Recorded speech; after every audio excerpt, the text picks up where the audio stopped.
Assalamualaikum, jumpa lagi di AKTV ya cuy. Oke cuy, di kesempatan kali ini kita gaskan lagi lanjutan dari cerita kekuatan sang raja. Sebelum itu, terima kasih banyak atas traktiran kopi yang kalian berikan kepada Mimin. Semoga kalian diberikan kemudahan dan kesuksesan dimanapun kalian berada. Dan bagi yang ingin mentraktir kopi atau memberikan saweran, linknya sudah Mimin sematkan di deskripsi video. Oke lah, nggak usah banyak basa-basi, mending kita langsung gas aja ke ceritanya. Di cerita sebelumnya, Asosiasi Korea akhirnya berhasil menangkap Shadow, yang merupakan wakil Guild Master Malignan.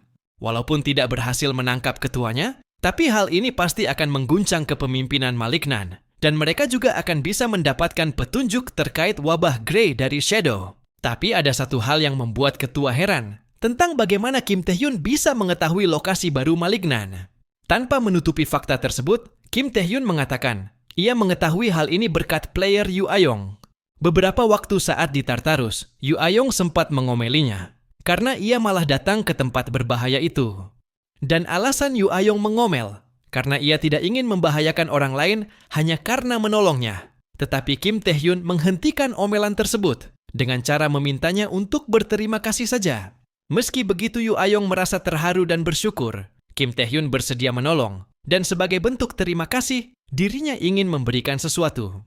Untuk berjaga-jaga, ia memasang pelacak pada anggota Malignan. Sebelum diculik, jika bisa keluar dari sana, maka mereka bisa mengikuti jejak musuh dengan mudah. Tentu pelacak itu sangatlah berguna bagi asosiasi. Dan karena bantuan Yu Ayong dirinya bisa menemukan markas Malignan dengan cepat. Setelah mendengar ceritanya ketua berpendapat, memang seperti itulah sosok Guildmaster Nightwalker. Sampai saat ini tidak ada orang di Korea yang bisa menggantikan posisi Yu Ayong. Lalu mereka pun menghentikan obrolan. Karena sekarang Shadow sudah terbangun dari pingsannya. Dan tanpa menunggu lama, ketua langsung memulai untuk melakukan interogasi. Sementara di saat yang sama, Min Ji-hong telah melaporkan kepada Orgal bahwa sang kunci telah menghilang. Mendengar laporan tersebut, tentunya membuat Orgal kecewa, hingga sontak melemparkan sebuah pilar ke arah Min Ji-hong.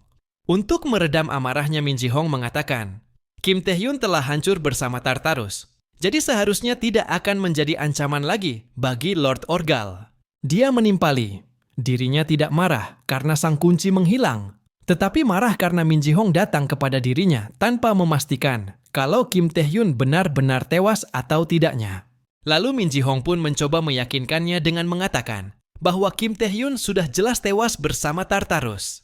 Mendengar itu, dia sontak memasang tatapan tajam sembari berkata, apakah kau pikir sang kunci bisa dihancurkan begitu saja? Jika seseorang setinggi King tumbang, semua duk pasti akan merasakan guncangannya, tapi dirinya tidak merasakan apapun, yang berarti Kim Tae-hyun masih hidup. Kemudian, dia menyuruh Min Ji-hong untuk kembali, sebelum kesabarannya mencapai batas. Dia juga memberi peringatan keras kepada Min Ji-hong, agar kedepannya tidak kembali ke sana dengan tangan kosong. Lalu Min Ji-hong pun akhirnya memutuskan kembali untuk menjalankan perintah Orgal, serta memastikan keberadaan Kim Tae-hyun. Namun setelah keluar dari gate, yang ia lihat hanya ada bekas pertarungan, bahkan Shadow juga sudah tidak ada di sana. Sontak Min Ji-hong tertawa licik, seolah mengetahui apa yang telah terjadi pada Shadow, hanya dengan melihat bekas pertarungan pada tempat itu. Di samping itu, dua orang petugas asosiasi yang baru sampai di sana sempat tidak mengenali siapa Min Ji-hong. Tapi setelah beberapa saat mengamatinya, mereka pun menyadari bahwa dia adalah Min Ji-hong, dan mereka berniat segera melaporkan hal ini kepada asosiasi. Namun sebelum sempat melapor, Min Ji-hong lebih dulu mendorong mereka ke tembok, hingga temboknya rusak akibat benturan yang kuat. Kemudian Min Ji-hong tanpa segan memberikan cengkraman kuat pada leher mereka, sampai membuat mereka kesulitan untuk bernafas, bahkan tidak memiliki kekuatan untuk melepaskan cengkraman itu. Sembari menambah kekuatan pada cengkramannya, dia sempat tersenyum senang, karena dengan selamatnya Kim Tae-hyun, maka dirinya akan bisa bertarung kembali. Sedangkan di saat yang sama, ketua mencoba bertanya kembali kepada Shadow, mengenai keberadaan Min Ji-hong dan cara menyembuhkan wabah Grey, serta apa yang sedang direncanakan oleh Malignan. Akan tetapi, berapa kali pun ketua bertanya kepada dirinya, ia tidak akan membuka mulut, dan jawaban akan tetap sama, karena itu semua hanya untuk perubahan dunia. Ucapnya sembari terlihat kesulitan menahan kondisi mentalnya agar tetap terkendali. Ketua tidak habis pikir Bahkan setelah menggunakan serum kejujuran khusus dari divisi alkemis, resistensi mental Shadow masih bisa melawannya. Melihat cara yang digunakan ketua tidak berhasil, Kim Tae-hyun dengan terpaksa meminta izin untuk mencoba. Tapi hanya dirinya dan Shadow yang akan berada di ruangan itu. Mendengar permintaan yang mencurigakan, ketua berasumsi bahwa Kim Tae-hyun berencana memakai kekerasan untuk menginterogasi Shadow. Dan ketua tidak bisa mengizinkan cara tersebut. Tetapi dia mencoba meyakinkannya, hingga ketua pun memberinya izin untuk melakukan interogasi secara pribadi. Kemudian, Kim Tae-hyun menyuruh Shadow untuk melihat matanya, yang saat ini telah mengaktifkan kemampuan hipnotis. Dan Shadow yang tidak mengetahui kemampuan Kim Tae-hyun, terdorong oleh rasa penasaran untuk melihatnya, hingga tanpa disadari dia langsung terkena kemampuan tersebut.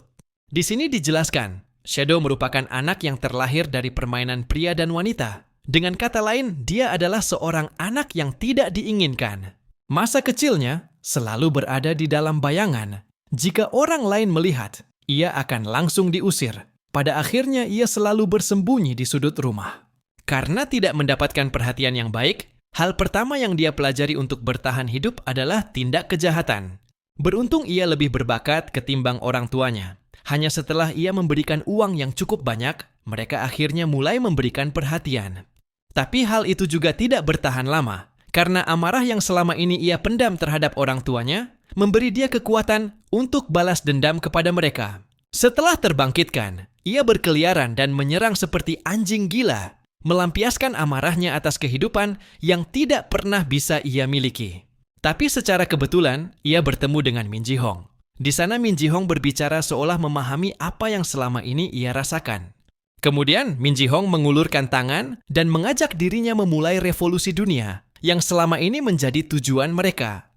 Berkat Min Ji-hong, kehidupannya pun seketika berubah, seolah dirinya terbebas dari kehidupan yang tidak memiliki arah.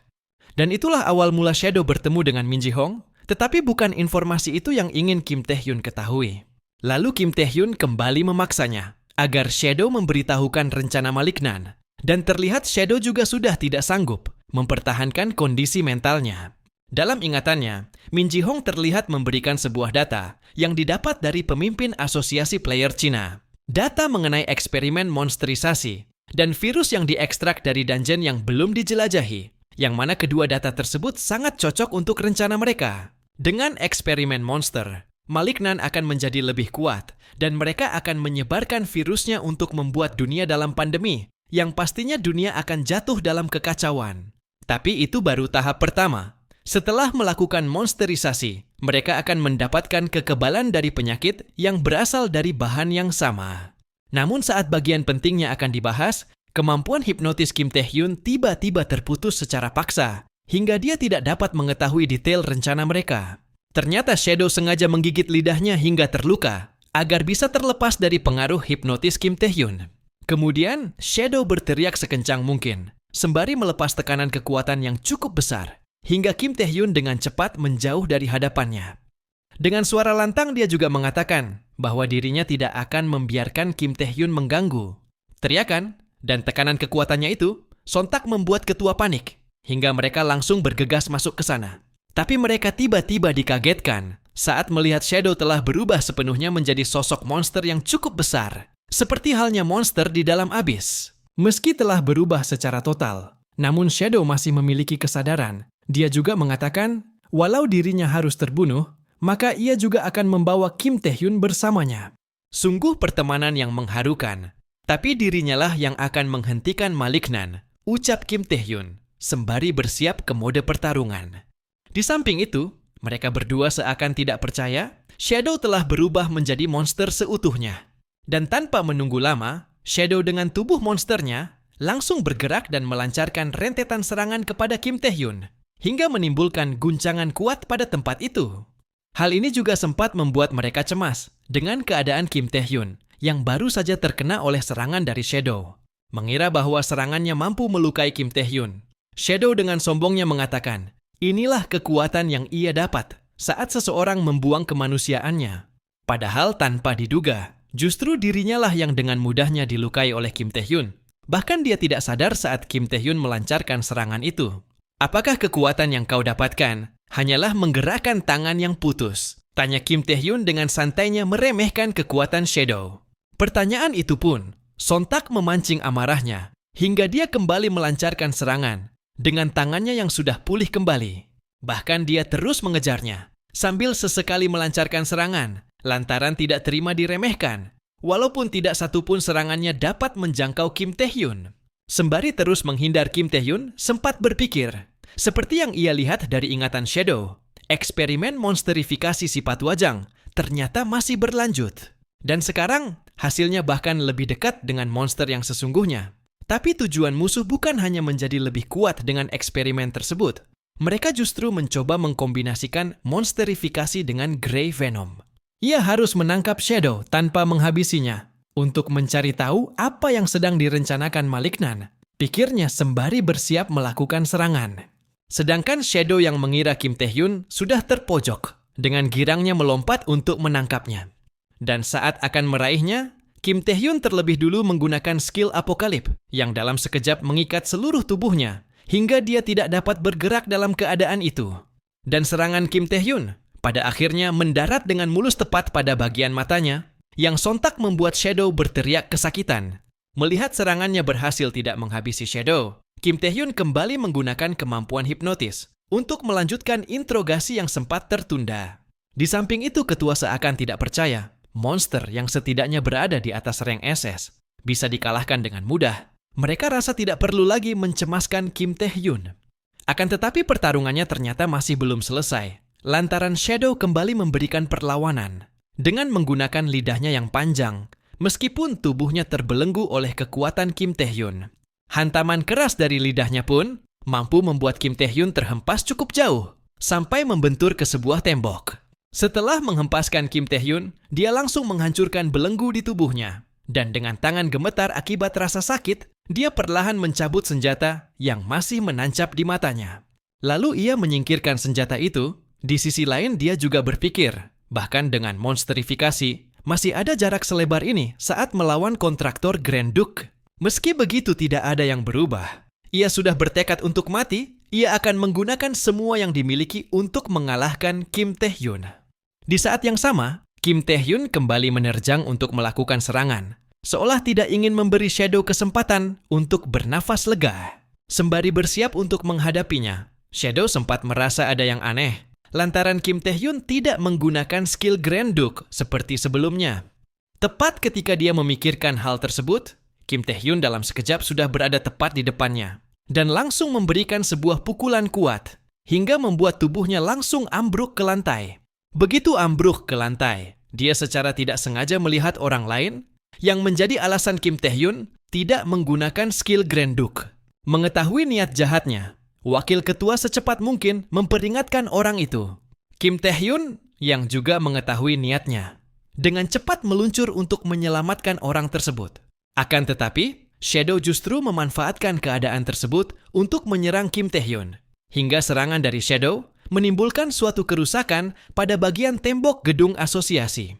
Dan dengan demikian, Shadow pun akhirnya berhasil menangkap Kim Tae-hyun, sembari memegang kaki dan tangannya. Shadow menggantung dia di ketinggian, agar Kim Tae-hyun tidak bisa melakukan perlawanan. Shadow berasumsi, alasan Kim Tae-hyun hanya menggunakan skill dasar. Pasti karena tidak ingin diketahui bahwa dia adalah kontraktor Grand Duke, maka melompat untuk menghentikannya adalah sebuah kesalahan. Setelah mengatakan itu, Shadow langsung melompat ke bawah dan menyeret Kim Tae-hyun bersamanya. Tentu semua orang yang ada di sana melihat dengan jelas adanya monster yang keluar dari gedung asosiasi. Dan ketua juga terlihat sangat panik saat melihat keadaan Kim Tae-hyun yang sedang diseret agar jatuh bersama Shadow dari tempat yang sangat tinggi. Tindakan nekat itu Shadow lakukan untuk memaksa Kim Tae-hyun menggunakan kekuatan Grand Duke agar semua orang dapat melihat kebenaran bahwa seorang top player dunia ternyata berpihak pada ras monster. Dalam sekejap mereka pun sontak terjatuh dan menghantam keras ke tanah hingga menimbulkan hembusan angin serta kepulan asap tebal yang seketika menutupi pandangan semua orang. Bahkan saking kuatnya hantaman itu, sampai membuat Shadow terluka cukup fatal. Tetapi lukanya seakan tidak terasa setelah melihat Kim Tae-hyun terkapar di tanah. Namun secara mengejutkan, Kim Tae-hyun yang dia kira telah tewas, justru malah bangkit dan memberikan serangan kuat yang seketika membuatnya terluka dan terhempas cukup jauh, hanya dengan sekali pukulan. Dan kini malah dia sendiri yang dibuat terkapar. Bahkan dia juga tidak paham bagaimana Kim Tae-hyun bisa bertahan tanpa menggunakan kekuatan Grenduk. Lalu Kim Tae-hyun mengatakan, mengapa dirinya tidak menggunakan kekuatan Grenduk? Karena dirinya tidak membutuhkan itu untuk melawan Shadow. Baginya kekuatan Grenduk bukanlah sesuatu yang membuatnya kuat, tapi dirinya sendiri yang membuat suatu kekuatan menjadi lebih kuat. Di sisi lain, Shadow sempat bertanya-tanya dalam pikirannya, lantaran ia tidak percaya seorang manusia bisa mencapai level ini. Di saat bersamaan, dia juga tidak memiliki cara untuk bisa kabur dari Kim Tae-hyun, sehingga dia memutuskan untuk memanfaatkan orang di sekitar sebagai sandera. Tetapi gerak-geriknya itu ternyata sudah diketahui, sehingga dia tidak sadar Kim Tae-hyun saat ini sudah berada di dekatnya dan langsung mendaratkan sebuah serangan kuat yang sama sekali tidak dapat dia tahan. Serangan kuat itu pun pada akhirnya membuat Shadow tidak berdaya, bahkan tidak bisa lagi memulihkan luka yang ia terima, sehingga dia tidak dapat lagi mempertahankan perubahan monsternya. Dia sangat menyesal karena dulu tidak menghentikan Kim Tae-hyun saat pertama kali melihatnya. Sekarang ia hanya bisa menyerahkan sisanya pada Min Ji-hong, yang menurutnya bisa membawa revolusi dunia.